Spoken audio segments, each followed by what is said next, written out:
ጤና ይስጥልን የከበረ ሰላምታችን በመላው ዓለም ሆናችሁ ቃለ ስፖርት ዩቲዩብ ቻናላችንን ለምትከታተሉ ውድ አድማጮቻችን ሁሉ ይድረስ ብለናል። ለዚህ ሰዓት ለእናንተ ውድ አድማጮቻችን መርጠን ያሰናዳላችሁን ስፖርታዊ ጥንቅሮች በቅደም ተከተል እያጋራናችሁ ቆይታ የምናደርግ ይሆናል።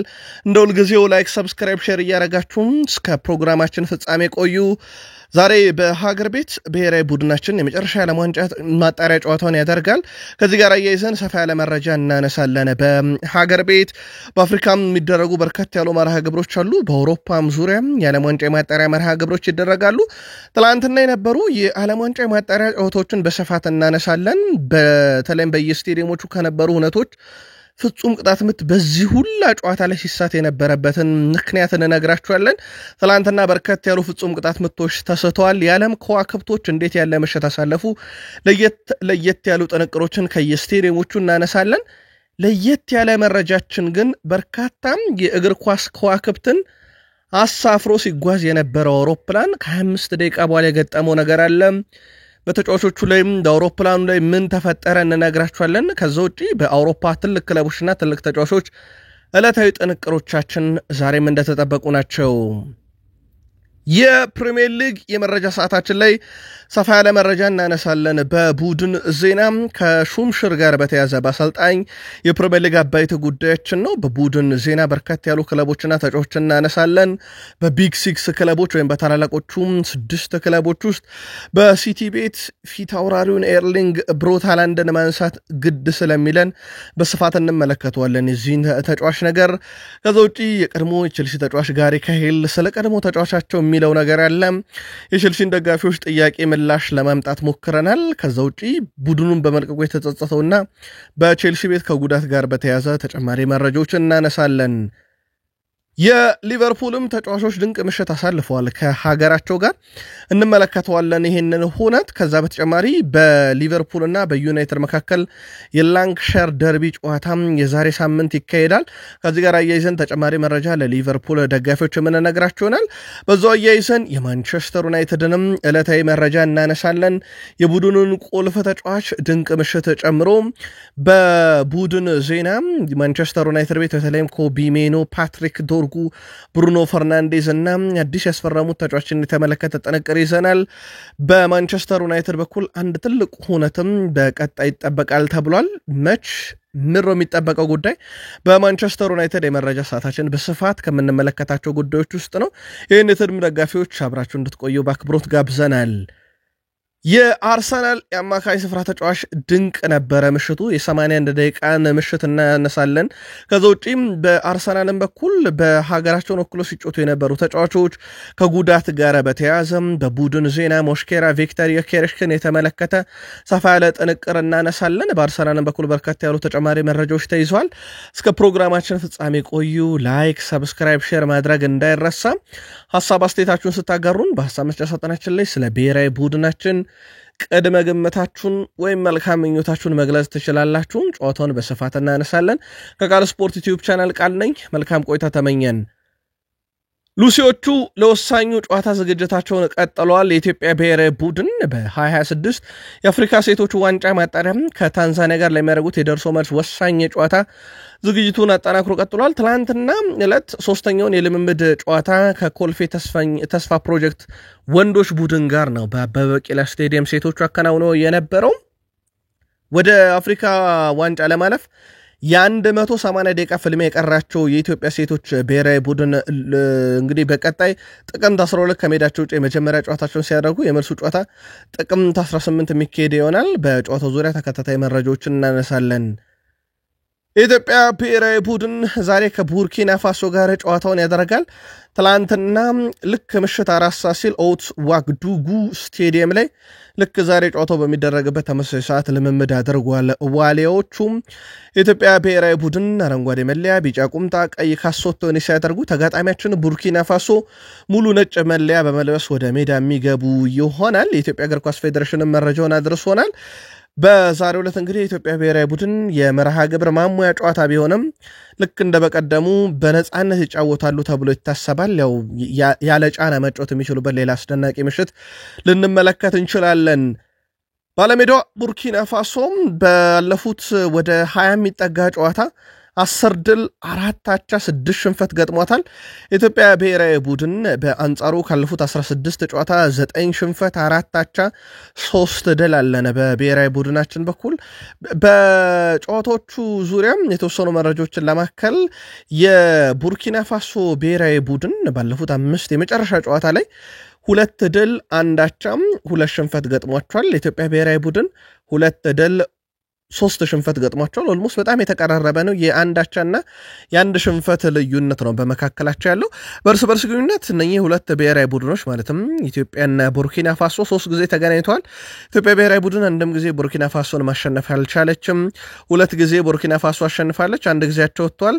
ቡርኪና ፋሶ 3-0 እና 4-0 ያሸነፈችን ተጠቃሽ ነው። አንድ ጊዜ 1-1 በሆናቸው ውጤት ተጠናቋል። ዛሬ ምሽት 4 ሰዓት ሲል ጨዋታው ይጀምራል። ቡርኪና ፋሶ ኦውትስ ዋጉዱጉ ስቴዲየም ላይ የሚደረግ ጨዋታ ነው። ለብሔራዊ ቡድናችን መልካም እድል ተመኝተናል። ቅድመ ግምታችሁን ልታርሱን ትችላላችሁ። ዛሬ በርከት ያሉ አፍሪካ የዓለም ዋንጫ ማጣሪያ ጨዋታዎች ይደረጋሉ። በአፍሪካ ዚምባብዌ ከኒጀር፣ ቻድ ከሴንትራል ሪፐብሊክ ኦፍ አፍሪካ፣ ቡርኪና ፋሶ ከኢትዮጵያ፣ ጅቡቲ ከሴራሊዮን፣ ግብጽ ከጊኒ ቢሳው፣ ጋና ከኮሞሮስ እንደዚሁም ማሊ ከማዳጋስካር ዛሬ በአውሮፓ ዙሪያ የሚደረጉ የዓለም ዋንጫ የማጣሪያ መርሃ ግብሮች ናቸው። በአውሮፓ ዙሪያ የሚደረጉ አሉ። ሳን ማሪኖ ከኬፕሮስ፣ ስኮትላንድ ከቤላሩስ፣ ፋሮ አይስላንድ ከቼክ ሪፐብሊክ፣ ኔዘርላንድ ከፊንላንድ፣ ሉታኒያ ከፖላንድ፣ ሮማኒያ ከኦስትሪያ፣ ዴንማርክ ከግሪክ እና ክሮቲያ ከጂብራልታር ዛሬ በአውሮፓ ዙሪያ የሚደረጉ የዓለም ዋንጫ የማጣሪያ መርሃ ግብሮች ናቸው። ለመደግፏቸው ብሔራዊ ቡድኖች ሁሉ ኢትዮጵያ ሀገራችንን ጨምሮ መልካም እድል ተመኘን። አስቀድመን በክለብ እግር ኳስ ውጤት እንጀምር። የአሜሪካ ሜጀር ሊግ ሶከር የ20ኛ ሳምንት መርሃ ግብር ተካሂዶ ነበረ። እነ ሊዮኔል ሜሲ በብሔራዊ ቡድናቸው ቆይተው ጨዋታ ያደረጉበት ማለት ነው። ይህ ጨዋታ ሜሲን ያመልጠዋል ቢባልም የብሔራዊ ቡድኑ የወዳጅነት ጨዋታ ቀርቶበት እዚህ እንደከረመ ይታወቃል። ከዚህ ጋር በተያያዘ ጨዋታውን ኢንተር ማያሚ አታላንታ ዩናይትድን በ20ኛ ሳምንት ሊደረግ የነበረውን ቀሪ ጨዋታ 4-0 በሆነ ውጤት ድል አድርጓል። 39ኛው ደቂቃ ላይ ሊዮኔል ሜሲ ከሮድሪጌዝ ያገኘውን ኳስ አስቆጠረ። ከረፍት በኋላ ጆርዲ አልባ 52ኛው ደቂቃ ላይ ከሜሲ ያገኘውን ኳስ አስቆጠረ። ሉዊስ ሱዋሬስ 61ኛው ደቂቃ ላይ አስቆጠረ። 87ኛው ደቂቃ ላይ ጆርዲ አልባ ውለታ መልሷል። ለሜሲ አሲስት አድርጎ እሱ ደግሞ በተራው ሜሲ ያስቆጥሩም 4-0 ተጠናቀቀ። በጨዋታው ላይ ሜሲ 2 ግብ ሲያስቆጠር 1 ለግብ የምትሆን ኳስ እንደዚሁ አመሻሽቶ ማቀበል የቻለበት ነበረ። በሊዮኔል አንድሬስ ሜሲ በኩል በጣም አስገራሚ ቁጥሮች አሁንም እንደቀጠሉ ናቸው። በአጠቃላይ በአሜሪካ ሜጀር ሊግ ሶከር በዚህ ውድድር ዓመት 26ኛ ግቡን አስቆጥሯል። ከተከታዩ ዴኒስ ቦንጋ በ2 ግቦች ልቆ ይገኛል። የሊዮኔል አንድሬስ ሜሲ የወርቅ ጫማ አሸናፊነት ከወዲሁ የተረጋገጠ ነው የሚመስለው። ኢንተር ማያሚ ድል ማድረጉን ተከትሎ መሪው ያለውን የነጥብ ልዩነት 4 አጥብቦታል። ያው በርካታ ቀሪ ጨዋታዎችን ድል አለማድረጉን ተከትሎ የመጣበት ጫና ነው። ፊላደልፊያ ዩኒየን በኮንፈረንስ ኤስት በ66 ነጥብ ይመራል። ሲናቴ በ62 ይከተላል። ኢንተር ማያሚ በ62 በግብ ክፍያ ልዩነት ሁለተኛና ሶስተኛ ደረጃ ላይ መቀመጥ ይችላል። ስለዚህ ኢንተር ማያሚ በመሪነት ደረጃ መቀመጥ የሚችልበትን የቀሪ መርሃ ግብር ውጤቶች ድል አለማድረግ ተከትሎ በመጣ ምክንያት ሶስተኛ ደረጃ ላይ እንደዚሁ መቀመጥ ይቻለበት ነው። ሜሲ በቀጣይ ወደ ሀገሩ ይመለሳል ወይስ እዚሁ ይቆያል የሚለውን ተከታትለን መረጃውን የምናደርሳችሁ ይሆናል።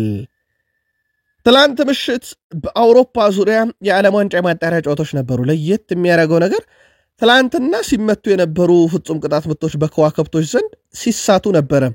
ለዚህም ደግሞ ምስጋና ለግብ ጠባቂዎች ይግባ፣ አድነዋቸዋል። እነኚህን ፍጹም ቅጣት ምቶች የክርስቲያኖ ሮናልዶ ፍጹም ቅጣት ምት ድናለች። በጣሊያን ማቴዎ ሩቲጌ ፍጹም ቅጣት ምት መቶ ግብ ጠባቂ ያድኖበታል። ፌራን ቶሬዝ በስፔን በኩል ፍጹም ቅጣት ምት ድኖበታል። ኤርሊንግ ብሮት ሃላንድ ናምከኖታል። በተመሳይ አራቱም ከዋክብቶች በአውሮፓ ዙሪያ ትላንትና ምሽት ፍጹም ቅጣት ምቶችን ሲያመክኑ ያመሹበት ነበረም። እንግዲህ ግብ ጠባቂዎች ደግሞ እነኚህን ፍጹም ቅጣት ምቶች በማዳን ትልቅ ሚና ነበራቸው። ከዋክብቶች ፍጹም ቅጣት ምት ሲስቱ ያመሹባቸው ጨዋታዎች ግን እንዴት ባለ ውጤት ተጠናቀቁ የሚለውን ደግሞ አንድ ባንድ እንመልከት። ተጠባቂ ጨዋታ ነበር በሰርቢያና በአልቤኒያ መካከል እንደሚታወቀው እነኚህ ሁለት ሀገራት የሶቪየት ህብረት አባል ሀገር የነበሩ አሁን ግን ሁሉም ሀገር ሆኖ በየተቃራኒው የሚፋለሙበት እርስ በርሳቸው ሲጫወቱ ደግሞ ያ ሲፈራርሱ የነበረበትን ቅጽበት የሚያስታውሱ የደስታ አገላለጾችን ጭምር የሚጠቀሙበት ነውና ትላንትና በአልባኒያና በሰርቢያ መካከል በነበረ ጨዋታ አልባኒያ ከሜዳ ውጪ ሰርቢያን 1-0 በሆነ ውጤት ድል አድርጋለች። ማናች በአልቢትሩ በጨመሩት ተጨማሪ ደቂቃ ላይ ከረፍት በፊት 47ኛው ደቂቃ ላይ ግብ አስቆጥሮ ጨዋታው 1-0 በሆነ ውጤት በዛው መጠናቀቅ ችሏል። ሌላኛው ሲጠበቅ የነበረው ጨዋታ የታርኪ ጨዋታ ነው። ተርኪ ትላንትና ድል አድርጋለች። እጅግ በጣም አስደናቂ ምሽት ነበረ ለተርክሽ ብሔራዊ ቡድን። በነገራችን ላይ የቱርክ ብሔራዊ ቡድን ዘንድሮ በዓለም ዋንጫ ለማለፍ በተለይም በሁለቱም ኬነን ያልዲዝ እና እንደዚሁ ደግሞ ሌላኛው በጣም አስደናቂ ተጫዋች የሪያል ማድሪዱ አርዳ ጉለር እየተመሩ በጣም አስደናቂ ጊዜን እያሳለፉ ነው። ትላንትናም ተርኪ ከቡልጋሪያ ጋር ያደረገችውን ጨዋታ 6-0 በሆነ ውጤት አሸንፋለች።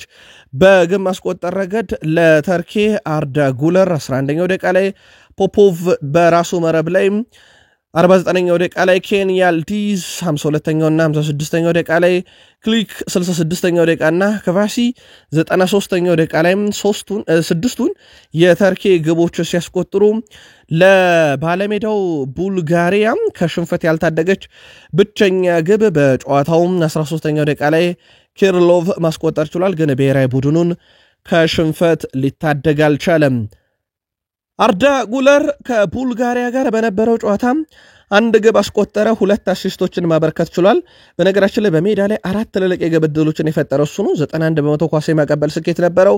7 ኳሶችን ሶስተኛ የሜዳ ክፍል ላይ ያቀብሏል። 3 ኳሶችን ፍጹም ቅጣት ምት ውስጥ ነክቷል። 9 የመሬት ላይ ግንኙነት 4ቱን በድል መወጣት ችሏል። ድንቅ ምሽት ነበረ ማሳለፍ የቻለው አርዳ ጉለር። በሲዝን ክለቡና ለሀገሩ እንዳጠቃላይ 11 የግብ አስተዋጽኦ አለው። ትላንትና 2 አሲስቶችን ማበርከት ችሏል። ሌላ በጣም አስደናቂ ምሽት እንዲያሳልፍ አድርጎታል። ከዛ ውጪ በቡድን አጣማሪው የዩቬንቱስ ኬነን ያልዲዝን ከተመለከትን ትላንት 2 አስደናቂ ግብ አስቆጠረ።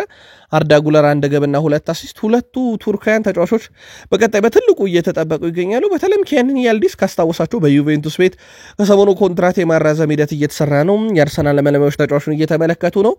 ይህ ተጫዋች ትላንትና 2 ግቦችን ቡልጋሪያ ላይ ካስቆጠረ በኋላ በዚህ ውድድር ዓመት 8ኛ የግብ አስተዋጽኦን ለሀገሩ ተርኪና እንደዚሁም ደግሞ ለዩቬንቱስ ማበርከት ችሏል። እንዳጠቃላይ ድንቅ ምሽት ነበረ ማሳለፍ የቻለችው። በጣሊያንና እንደዚሁም ደግሞ በኢስቶኒያ መካከል የዓለም ዋንጫ የማጣሪያ መርሃ ግብር ነበረ። እንግዳዋ ቡድን ጣሊያን 3-1 በሆነ ውጤት ኤስቶኒያን አሸንፋለች። ጣሊያን 3ቱን የማሸነፊያ ግቦች 5ኛው ደቂቃ ላይ ኬን፣ 38ኛው ደቂቃ ላይ ፍጹም ቅጣት ምት ያመከነው ማቴዎ ሮቱጌ በጨዋታ ኤስቶፔስ 74ኛው ደቂቃ ላይ ሌላ ግብ አስቆጠረ። በተሸናፊዋ ሀገር ኤስቶኒያ በኩል 76ኛው ደቂቃ ላይ ሳፓኒኒ ያስቆጠራት ብቸኛ ግብ ነበረች በጨዋታው ላይ ተመዘገበችላቸው። ስለዚህ ጣሊያን ጨዋታውን 3-1 በሆነ ውጤት ድል ማድረግ ችላለች። ስፔን በሜዳዋና በደጋፊዋ ፊት ጆርጂያን ገጥማ ነበረ። 2-0 በሆነ ውጤት ድል ማድረግ ችላለች። 24ኛው ደቂቃ ላይ ፒኖ፣ ለዚሁም 64ኛው ደቂቃ ላይ ብዙም አይዘመርለት ግን ስፔን ስትጫወት ሁሌ ግብ የሚያስቆጥረው ኦያር ዛባል ማስቆጠር ችሏል። ስለዚህ ስፔን 2-0 በሆነ ውጤት ጨዋታውን ድል ማድረግ ችላለች። ጆርጂያ በነጥብ ጨዋታ አሁንም ስፔንን ማሸነፍ አልቻለችም። በሁለቱ ብሔራዊ ቡድኖች መካከል ባለፉት 5 ጨዋታ ስፔን በ5ቱም የነጥብ ጨዋታ ድል አድርጋታለች። 4-0፣ 7-1፣ 3-1፣ 4-1 እና 2-0 ስፔን በጆርጂያ ላይ ድል የተቀናጀችበት ያለፉት 5 ጨዋታዎች ናቸው። በጨዋታው ላይ በጣም አነጋጋሪ የነበረውን ተጫዋች እናንሳ። ፔድሪን ትላንትና በጨዋታ ላይ 3 ታክሎችን ወርዷል። ቀዳሚ ነው። 88% ኳስ የማቀበል ስኬት ነበረው። 75 ኳሶችን አቀብሏል ለቡድን አጋሮቹ። 4 የግብ ዕድል ፈጥሯል። 16 ኳሶችን ሶስተኛ የሜዳ ክፍል ላይ አቀብሏል። ከ4 ረጃጅም ኳሶቹ 3ቱ ተሳክተውለታል። ከ6 የመሬት ላይ እርስ በርስ ግንኙነት 4ቱን አሸንፏል። 5 ኳስ መልሶ መንጠቅ የቻለ ተጫዋች ነው።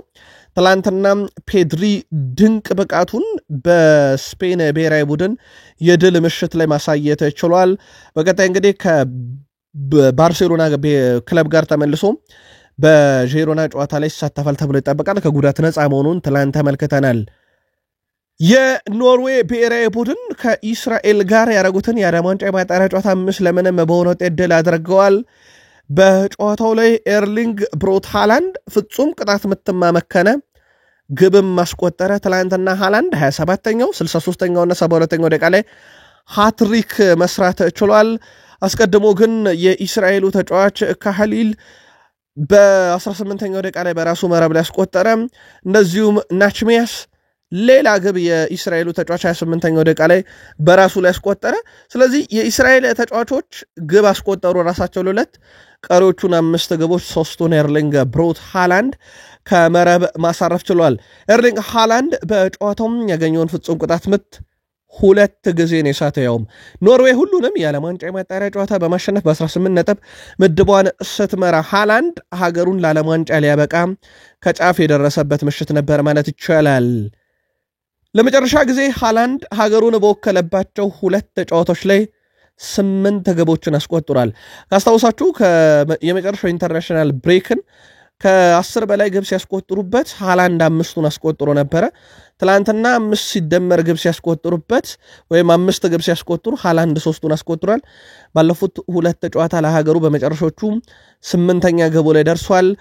በሀገራት ጨዋታ ላይ ወይም ሀገራቸውን ወክለው 50 ግብ ላይ ለመድረስ ፈጣን የሆኑት ወይም ጥቂት ጨዋታ የፈጀባቸውም ተጫዋች ብናይ ኤርሊንግ ብሮት ሃላንድ ነው።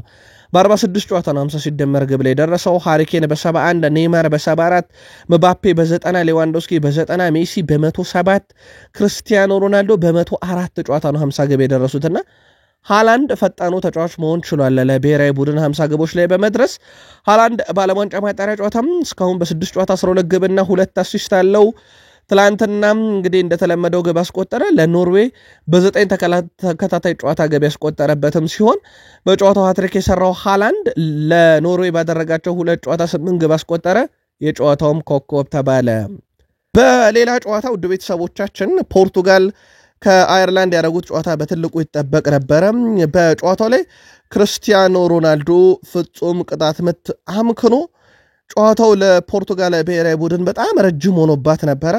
በኋላም ላይ ግን ኔቬዝ ተቀይሮ ገብቶ ግብ አስቆጠረላቸው። 91ኛው ደቂቃ ላይ ግብ አስቆጠረ። የዲየጎ ጆታን ንቅሳት ወይም በሀገራቸው ወክለው በፖርቱጋል ብሔራዊ ቡድን ሲጫወቱ የነበረውን ምስል እግሩ ላይ እንደተነቀሰ ይታወቃል። እሱን ለእግር ኳስ አፍቃሪያን አስመልክቶ ከዲየጎ ጆታ ጎን መሆኑን አሳየ። በአጠቃላይ ትላንትና ፖርቱጋል ለማሸነፍ የሮናልዶ ፍጹም ቅጣት ምታለውን ሲላት የኔቬዝን የ91ኛ ደቂቃ ግብ መጠበቅ ነበረባት። ከኤለር በትላንትናው ዕለት የሮናልዶን ፍጹም ቅጣት ምት ከማዳነ በተጨማሪ ከዚህ ቀደም እንደ ኬሊያን መባፔ እንደ ብሩኖ ፈርናንዴዝ ያሉ ተጫዋቾችን ፍጹም ቅጣት ምት አድኗል። ምናልባት ሮናልዶ ፍጹም ቅጣት ምት ሲስት ከተመለከተን በጣም ቆይተናል። ትላንትና ኬለር አድኖበታል። በጣም አስደናቂ ምሽት ነበር ያሳለፈው ማለት ይቻላል። እንደ አጠቃላይ በጨዋታው የፖርቱጋል ብሔራዊ ቡድን ዝቅተኛው ሬቲንግ የወሰደው ተጫዋች ሮናልዶ ሆኗል። 6.5 አግኝቷል ፍጹም ቅጣት ምት መሳቱን ተከትሎ። በጨዋታው ላይ እንደ አጠቃላይ በጣም ድንቅ ብቃት በማሳየት ኮከብ የተባለው ጆዋ ኔቬዝ ነው 8.9 አግኝቷል። በሬቲንግ ደረጃ ከ7 በታች ያገኘው ሮናልዶ ነው። ከ7 በላይ ናቸው ሁሉም። ለአብነት ያክል ብሩኖ 7.5፣ ቤርናንዶ ሲልቫ 7.2፣ የቼልሲው ኔቶ 7፣ የዩናይትዱ ዳሎት 7 አካባቢ፣ ሜንዴሽም 8.4 አካባቢ ያገኙበት ነው። እንደ አጠቃላይ ፖርቱጋል ብሔራዊ ቡድን ድንቅ ምሽት ነበረ ማለት ይቻላል። በትላንትናው ዕለት በርካታ ከዋክብትን ያሳፈረ አውሮፕላን አንድ ሁነት አስተናግዷል። በነገራችን ላይ በትላንትናው ዕለት የአንድን ብሔራዊ ቡድን አባላት ይዞ እየተጓዘ የነበረ አውሮፕላን የፊት መስታወቱ እንክትክቱ ነው የወጣው፣ ያውም በሰማይ ላይ ያለ ማለት ነው። ታዲያ አውሮፕላኑ ነዳጅ ቀርቶ ከተነሳበት የ25 ደቂቃ በረራዎችን ለማድረግ ችሎ ነበረ። በኋላም ላይ አውሮፕላኑ መስታወቱ ስንጥቅጥቁ በመውጣቱ ምክንያት አውሮፕላኑ በፍጥነት እንዲያርፍ ተደርጓል። አውሮፕላኑ ውስጥ የነበሩ የብሔራዊ ቡድን አባላት በሰላም አውሮፕላኑ የወጡ ሲሆን በሌላ አውሮፕላን ጉዞ እንዲያደርጉም ተነግሯል።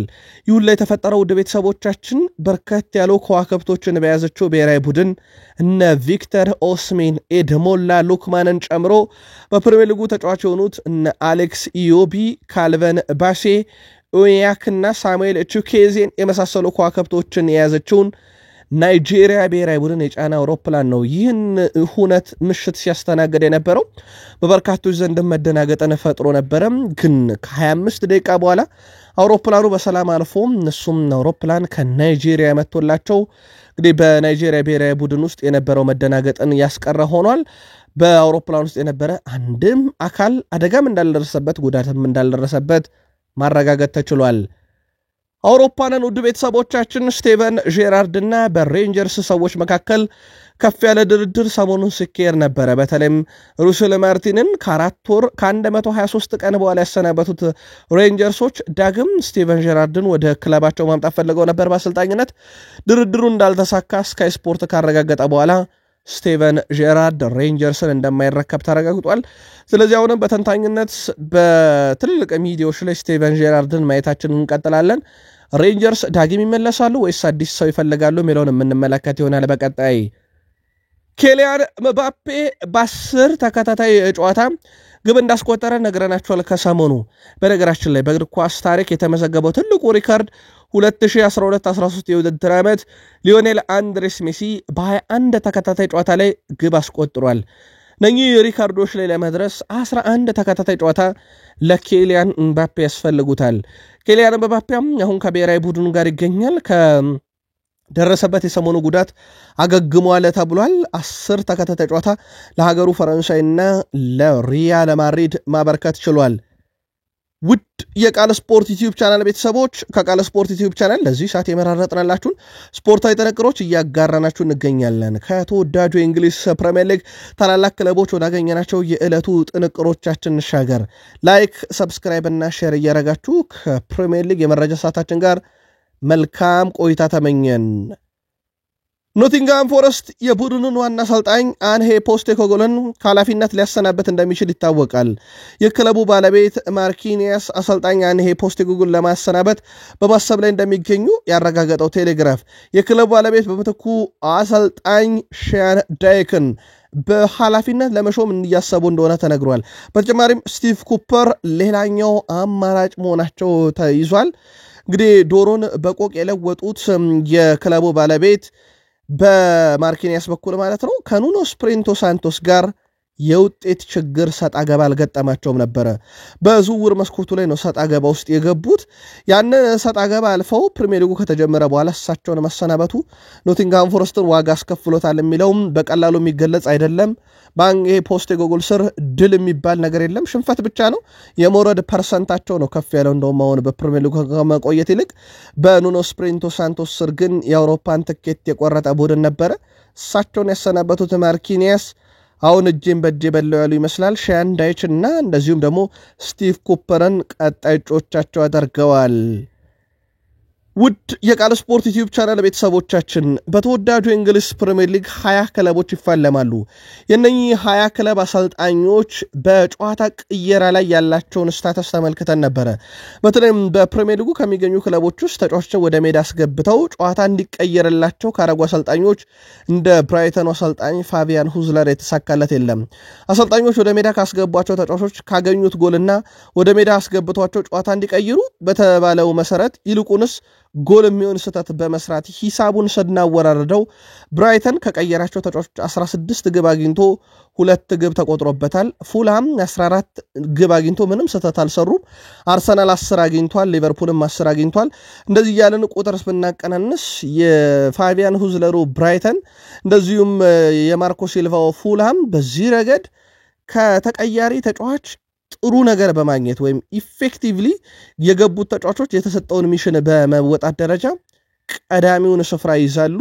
ማንቸስተር ዩናይትድ ከቀየራቸው ተጫዋቾች 2 ግብ አግኝቶ 3 ግብ ተቆጥሮበታል። ያ ማለት ዩናይትድ ቀይሮ ወደ ሜዳ ካስገባቸው ተጫዋቾች ካገኘው ይልቅ ያጣው ይበልጣል እንደማለት ነው።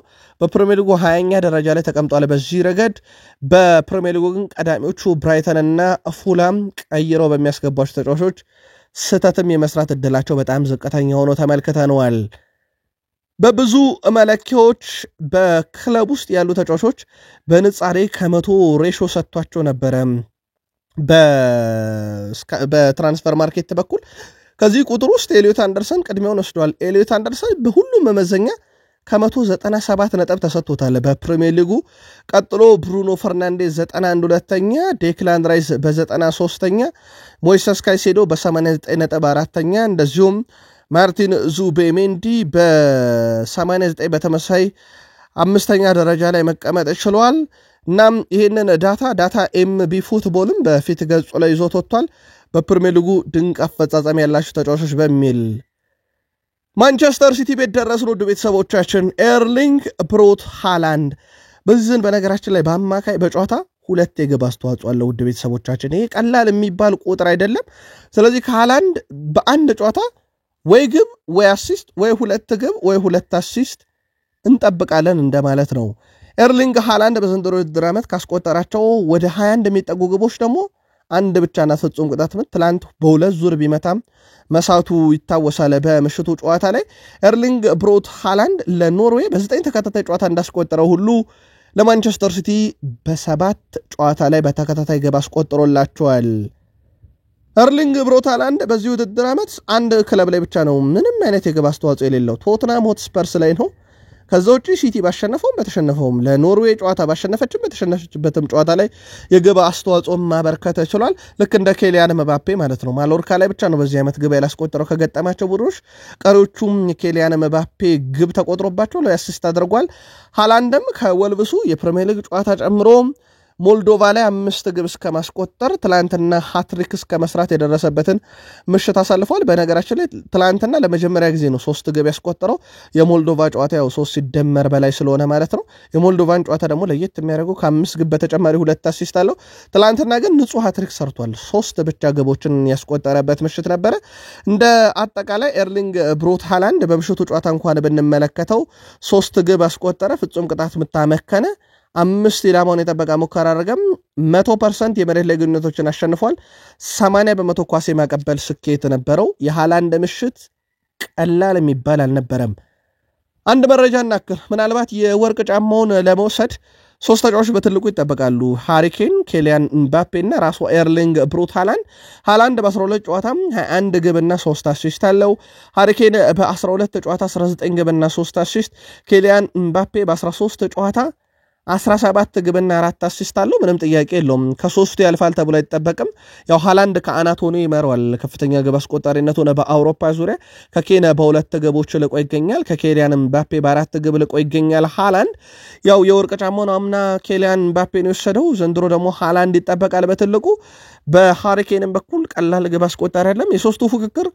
ገና ካሁኑ በ7 ሳምንት የፕሪሚየር ሊግ ጨዋታ ተነቅነቆ እንደቀጠለ ነው በአውሮፓም ዙሪያ በርግጥ ጥቂት ጨዋታ ከሀገራቸው ጋር አድርገዋል የዘንድሮ የፊት መስመር አጥቂዎች ጥራት ደግሞ በሶስቱ ሊለካ ይችላል ጋሪ ካሂል ዲኤጎ ኮስታ አሁንም ድረስ ከዛው ማንነቱ ጋር ነው ያለው ብሏል በጣም ይናደዳል ሜዳ ላይም በልምምድ ቦታ ላይም ያንን ተመልክቻለሁ አሁንም ብዙ ፈገግ ካደረገኝ ነገሩ ያ በበቂ ሁኔታ የማይናገረው እንግሊዘኛው ነው ይላል የቀድሞ የቼልሲ ተጫዋች ጋሪ ካሂል ስለ ቀድሞ የቼልሲ ተጫዋች ዲኤጎ ኮስታ ሲናገር ምናልባት የቃል ስፖርት ዩቲዩብ ቻናል ቤተሰቦቻችን ትላንት ምሽት የቻሪቲውን ጨዋታ በሊቨርፑል እና በቼልሲ መካከል የነበረውን ነግረናችሁ ነበር ጨዋታው በሊቨርፑል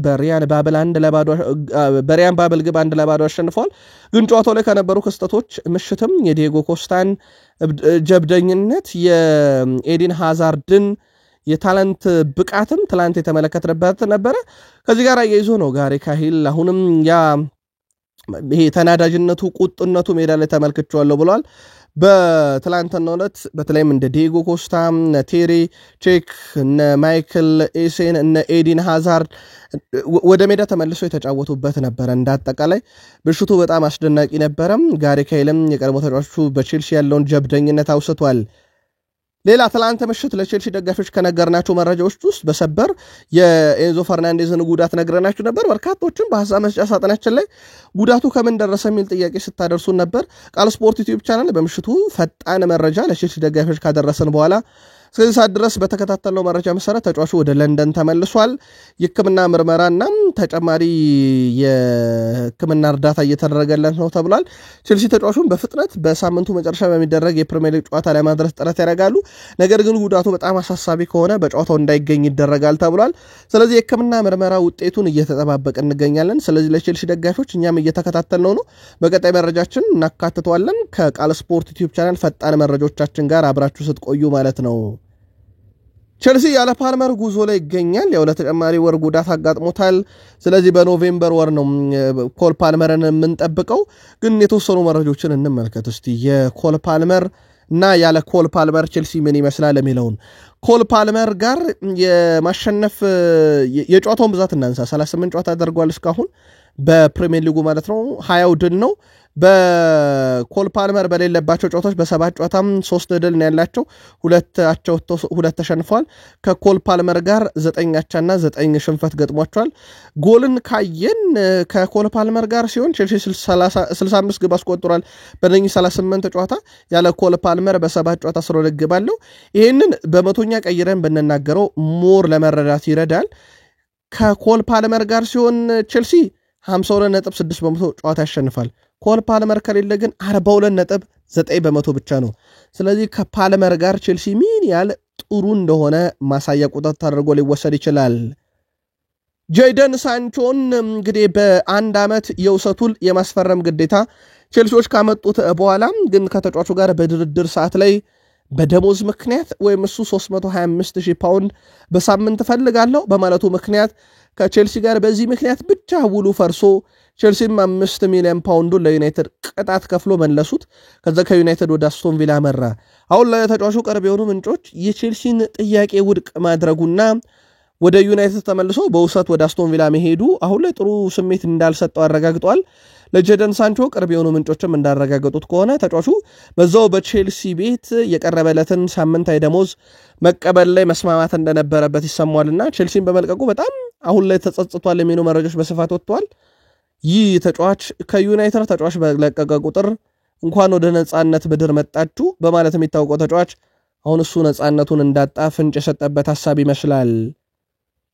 ትላንት ሊቨርፑል ተጫዋቾች ሀገራቸውን ወክለው ተጫውተዋል። ለአብነት ያክል ሴቦዝ ላይና ኬርኪዝ ለሀገራቸው ጨዋታ አድርገው ነበርም። ሴቦዝ ላይ ጨዋታ ኮከብ በመባል ሲመረጥ፣ ኬርኪዝ በጥሩ ሁኔታ ተጫውቷል። ወደ 90 ደቂቃ አካባቢ ለሀገራቸው ግልጋሎት የሰጡበት ነበረም። ትላንትና በተለይም ሃንጋሪ አርሜኒያን 2-0 ባሸነፈችበት ጨዋታ ድንቅ ብቃታቸውን ሁለቱ የሊቨርፑል ተጫዋቾች አሳይቷል። ምንም እንኳን አየርላንድ በስፔን በኩል ተጋጣሚዋ ድል ባይቀናትም ስፔን ትላንትና ድል እንዳደረገች ይታወቃል። ግን ግብ ጠባቂ ፍጹም ቅጣት ምት ማዳን ችሏል። የጆርጂያው ግብ ጠባቂ ማማርዳሽ ቬሊ ኳስና መረብ እንዳይገናኝ ፍጹም ቅጣት ምት አድኗል። ስለዚህ የሊቨርፑል ተጫዋቾች ትላንትና በግብ ማስቆጠርም ግብ እንዳይቆጠር በመከላከልም ረገድ ድንቅ ምሽት አሳልፈዋል። ከሊቨርፑል ጋር በተያዘ በዚህ የሀገራት ግዳጅ ላይ ካሉ ተጫዋቾች እስከዚህ ሰዓት ድረስ አንድም የጉዳት መረጃ አልሰማንም። ስለዚህ በመልካም ጤንነት ላይ ይገኛሉ።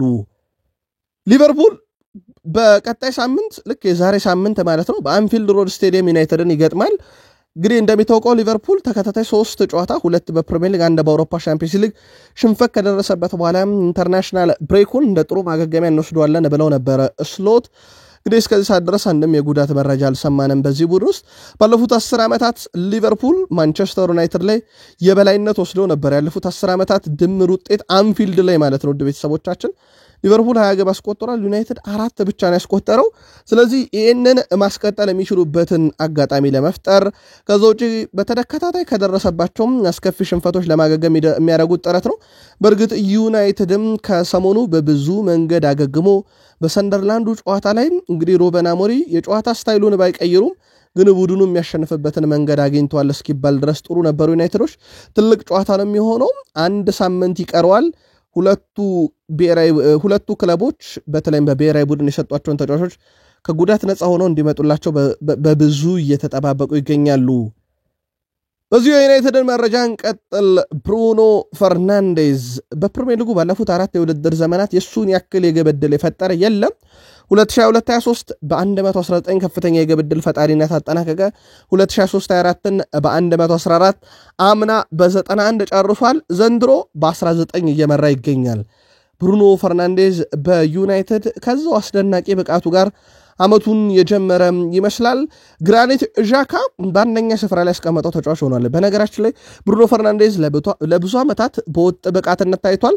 በፕሪሚየር ሊጉ ላይ ብቻ አይደለም ለፖርቱጋል ብሔራዊ ቡድንም ድንቅ ብቃቱን እያሳየ ይገኛል ይላል ግራኒት ዣካ። ብሩኖ ፈርናንዴዝ ባለፉት ዓመታት ያስመዘገባቸው ቁጥሮች የማይታመኑ ናቸው። እኔ ለሱ በጣም ትልቅ ክብር አለኝ። ለዛም እሱ ቀዳሚ ስፍራ ላይ አሁን ካሉት የፕሪሚየር ሊግ ተጫዋቾች ያስቀምጠዋለሁ ብለዋል። በዓለም ዋንጫ የማጣሪያ ጨዋታ ላይ ሀገሩን ወክሎ መጫወት ችሏል። ብሩኖ ፈርናንዴዝ ሀገሩ ድል ባደረገችበት ጨዋታ ላይ ብሩኖ ፈርናንዴዝ ወደ 85 ደቂቃ አካባቢ ያሳልፏል። ዲየጎ ዳሎት 62 ደቂቃ መጫወት ችሏል። ብሔራዊ ቡድናቸውን ከወከሉ የማንቸስተር ዩናይትድ ተጫዋቾች። ከዛ በተጨማሪ ብሔራዊ ቡድንን በመወከል ደረጃ ካነሳን ለማንቸስተር ዩናይትድ ክረምት ላይ የፈረመው ባለ ተሰጥኦ አጥቂ ኤንዞ ካን ባየክ ለፈረንሳይ ከ19 ዓመት በታች ብሔራዊ ቡድን ለመጀመሪያ ጊዜ ጨዋታ አድርጎ የመጀመሪያ ግቡን እንደዚሁ ማስቆጠር ችሏል። ስለዚህ የማንቸስተር ዩናይትድ ተጫዋቾች ከሞላ ጎደል በብሔራዊ ቡድን ውክልናቸው ጥሩ ጊዜን ማሳለፋቸውን እንደዚሁ የተመለከትንበት ምሽት ነበር ማለት ይቻላል። ዩናይትድ እና ቀጣይ የሚጠበቀው የጥር የዝውውር መስኮትን በተመለከተ በርካታ መረጃዎች እየወጡ ይገኛሉ። በጥር የዝውውር መስኮት ዩናይትድ ለማስፈረም በሚንቀሳቀስበት ሰዓት ላይ የቀኝ ተመላላሽን በዋነኝነት ሊያመጣ ይችላል ተብሎ ሲጠበቅ 8 ቁጥር ሚና ወይም በ6 ቁጥር ሚና የሚጫወት ተጫዋች ከተገኘ ደግሞ ገበያው ላይ ይመለከታሉ ተብሏል። እንደሚታወቀው ኮቢ ሜኖ ነገር አሁንም ጥያቄ ምልክት ውስጥ ነው። በኮቢ ሜኖ በኩል ክለቡን ሊለቅ የሚችልበት ሰፊ እድል አለ። እንደውም የጥር የዝውውር መስኮት ከዩናይትድ ጋር የሚለያይበት ነው ተብሎ ይጠበቃል። በነገራችን ላይ ትላንትና ኮቢ ሜኖ በማህበራዊ ትስስር ገጹ ላይ እጅግ በጣም ታትሮ የሚሰራባቸውን የሜዳ ላይና በጂም ውስጥ ያሉ እንቅስቃሴዎችን በማህበራዊ ትስስር ገጹ ላይ አጋርቷል። ምናልባት ለአለቃ ሩበን አሞሪም መልእክት እያስተላለፈ ይሆን? እሱ በጥር ክለቡን መልቀቅ እንደሚፈልግ በትልቁ እየተነገረ ይገኛል። እነ ናፖሊም ከፕሪሚየር ሊግ በርከት ያሉ ክለቦች የመጫወቻ ደቂቃ ሰተን ሀገርን እንግሊዝን በዓለም ዋንጫ እንድትወክል እንረዳሃለን እያሉት ይገኛሉ። ምናልባትም በቀጣይ ክረምት ላይ በትልቁ የሚጠበቅ ዝውውር ሊሆን ይችላል። ሁስኮርድ በማንቸስተር ዩናይትድ ቤት የሚገኘውን ፓትሪክ ዶርጉን በተመለከተ ታክል በመውረድ ኳስ በማቋረጥ የየለ ኳስ በማሸነፍና የመከላከል ብቃትን በጣም ጠንካራው የተጫዋቹ ክፍል ሲል በደካማ ጎን ያስቀመጠው ከኳስ ጋር መቆየትን ነው። ተጫዋቹ በማንቸስተር ዩናይትድ ቤት በተለይም ከሩበን አሞሪም የጨዋታ ስታይል ጋር በተያዘ በ3-4-3 ፎርሜሽን መሃሉን ከሚጮቱት የግራውን ክንፍ ይዞ ከአማካይ ስፍራ ላይ ከሚሰለፉ ተጫዋቾች ይጠቀሳል። ወደ ኋላ ሲመለሱ ደግሞ በ5 ተጫዋች እንዲጫወቱ የግራውን የመከላከል ስፍራ መያዝ ይችላል። ፓትሪክ ዶርጉን በተመለከተ ግን ሁስኮርድ እስካሁን በተደረጉ ጨዋታዎች ላይ የሱ ጥንካሬ ታክል መውረድ፣ ኳስ ማቋረጥ፣ የአየር ላይ ግንኙነቶችን ማሸነፍና የመከላከል ብቃቱ ድንቅ ነው ባለ በኋላ ከኳስ ጋር ግን መቆየትን በብዙ የሚቸገር ተጫዋች ብሎታል። ምናልባት እናንተ የታዘባችሁት ሌላ ብቃት ካለው ግን ልታርሱ ትችላላችሁ። አርሰናል ተጫዋቾችም በብሔራዊ ቡድን ውክልና ነበራቸው። ለአብነት ያክል ከሰሞኑ ብዙ ትኩረት ስቦ የነበረው ማርቲን ዙቤሜንዲ የስፔን ብሔራዊ ቡድን ጆርጂያ ላይ ድል በተቀናጀችበት ምሽት 81 ደቂቃዎችን ሜዳ ላይ አሳልፏል። 108 ኳሶችን ነክቷል። ይህም ከፔድሪ በላይ በጨዋታ ኳስ እንዲነካ አድርጎታል። 95% ኳስ የማቀበል ስኬት ነበረው። ይህ ተጫዋች 100% ረጅም ኳሶቹ ተሳክተዋል። እነኚህን ኳሶች በአርሰናልም ቤት ተመልክተናቸዋል። በነገራችን ላይ 100% ድሪብል አድርጎ ተሳክቶለታል። ወይ 100% ስኬት ነበረው። 100% የመሬት ላይ ፍልሚያዎችን ያሸነፈ፣ 100% የአየር ላይ ፍልሚያዎችን ድል ያደረገ፣ 3 ጊዜ ተቃራኒ ተጫዋች ኳስ ያቋረጠ፣ 4 የተሳኩ ታክሎችን ያደረገ፣ አንድም ጊዜ ድሪብል ያልተደረገ 7.8 በሶፋ ስኮር ሬቲንግ የተሰጠው ተጫዋች ነው።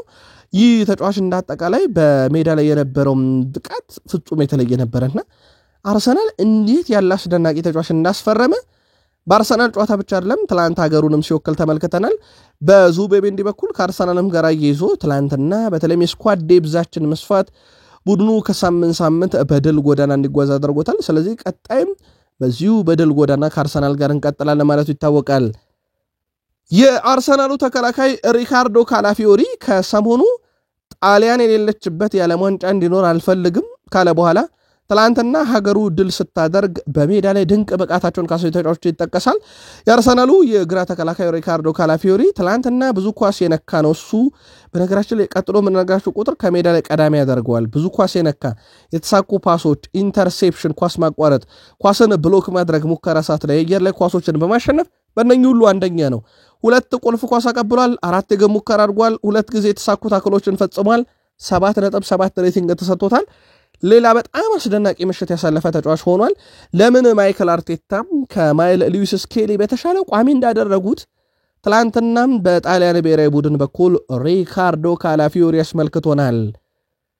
ምናልባት በአርሰናል በኩል የሚጠበቀው ፔሮ ሄንካፔ ነው። አሁን እየወጡ ባለው መረጃዎች መሰረት ቀጣይ ሳምንት ላይ ወደ ልምምድ ሊመለስ ይችላል የሚሉ መረጃዎች በስፋት እየወጡ ነው። በእርግጥ ጋብርኤል ማጋሌሽ እስከዚህ ሰዓት ድረስ ከጉዳት ነፃ ነው። ስለዚህ ብዙ ማሳሳቢ ላይሆን ይችላል። ግን ከተተኪ ደረጃ አንጻር ካየነው ተጫዋቹ ለአርሰናል ያስፈልጋል የሚለው ምንም ጥያቄ ውስጥ የሚገባ አይደለም። ሌላኛው በክረምት ያመጡት ክርስቲያን ሞሽኬራን በተመለከተ ወደ ለንደን በመምጣቴና አርሰናል በመጫወቴ እስከዚህ ሰዓት ድረስ ትልቅ ነገር ፈጥሮልኛል። ለመጀመሪያ ጊዜ አርቴታ ሲያወራኝ አርሰናል ለመቀላቀል አላመነታውም ነበር፣ ምክንያቱም አስደናቂ ስብስብ ስላለው ብሏል። አርሰናል እንግዲህ ክለቡ ውስጥ ብዙ ስፓኒሽ ተናጋሪዎች እንዳሉ ይታወቃል። በተለይም አዲስ የመጡት ተጫዋቾች እነ ዙቤሜንዲ ራሱ ከሱ ጋር ለመግባባት ብዙም እንዳልቸገራቸው ተናግሯል። እና እነ ጋብርኤል እነ ሳሊባ ነኚህ ተጫዋቾች ጋር ለመጋፈጥ ወስኜ ነው የመጣሁት፣ ደግሞ ከነሱ ብዙ ነገር እየተማርኩኝ ይገኛለሁ ብሏል። በሳሊባ ጉዳት ምክንያት ራሱን በአርሰናል በደንብ ያሳየው ተጫዋች እንደሆነ ይታወቃል። የአርሰናሉ የፊት መስመር ተጫዋች ቪክተር ዮኬሬሽ ብሔራዊ ቡድኑ ወይም ስዊድን በዚህ ሳምንት ሽንፈት ቢገጥማትም 90 ደቂቃ ተጫውቶ ነበረ። በነገራችን ላይ የዩኤፋ ኔሽንስ ሊግ ከፍተኛ ግብ አስቆጣሪ የነበረው ይኸው ፊት አውራሪ በየሳምንቱ ግብ አስቆጣሪ ቪክተር ዮኬሬሽ ነበረ። ታዲያ ለሀገሩ ስዊድን በዩኤፋ ኔሽንስ ሊግ በርካታ ግብ በማስቆጠር የውድድሩ ከፍተኛ ግብ አስቆጣሪ ሽልማቱን ትላንት ተረክቧል። ዛሬ በአፍሪካ ምድር በቡርኪና ፋሶ እና በኢትዮጵያ መካከል የአፍሪካ የዓለም ዋንጫ የመጨረሻ ጨዋታ የማጣሪያ ጨዋታ ይደረጋል። በነገራችን ላይ ጨዋታዎቹ እነኚህ ብቻ አይደሉም። ዛምቢያ ከኒጀር፣ ቻድ ከሴንትራል ሪፐብሊክ ኦፍ አፍሪካ፣ ጅቡቲ ከሴራሊዮን፣ ግብፅ ከጊኒ ቢሳው፣ ጋና ከኮሞሮስ፣ ማሊ ከማዳጋስካር፣ በአውሮፓ ኔዘርላንድ ከፊንላንድ፣ ስኮትላንድ ከቤላሩስ፣ ክሮኤሽያ ከጂብራልታር፣ ዴንማርክ ከግሪክ፣ ሊቱዋኒያ ከፖላንድ እና ሮማኒያ ከአውስትራሊያ ዛሬ ምሽት ጀምሮ ጨዋታዎች ይደረጋሉ። ለሀገራችን ኢትዮጵያ መልካም እድል እንዲገጥማት ተመኝተናል። በጨዋታው ላይ ለምትደግፏቸው ቀሪ ብሔራዊ ቡድኖችን መልካም እድል ይግጠም ብለን ዕለተ እሁድ ማለዳ ለእናንተ ውድ አድማጮቻችን ያሰናዳነው ጥንቅር እዚህ ጋር በቃ። መልካም ቀን።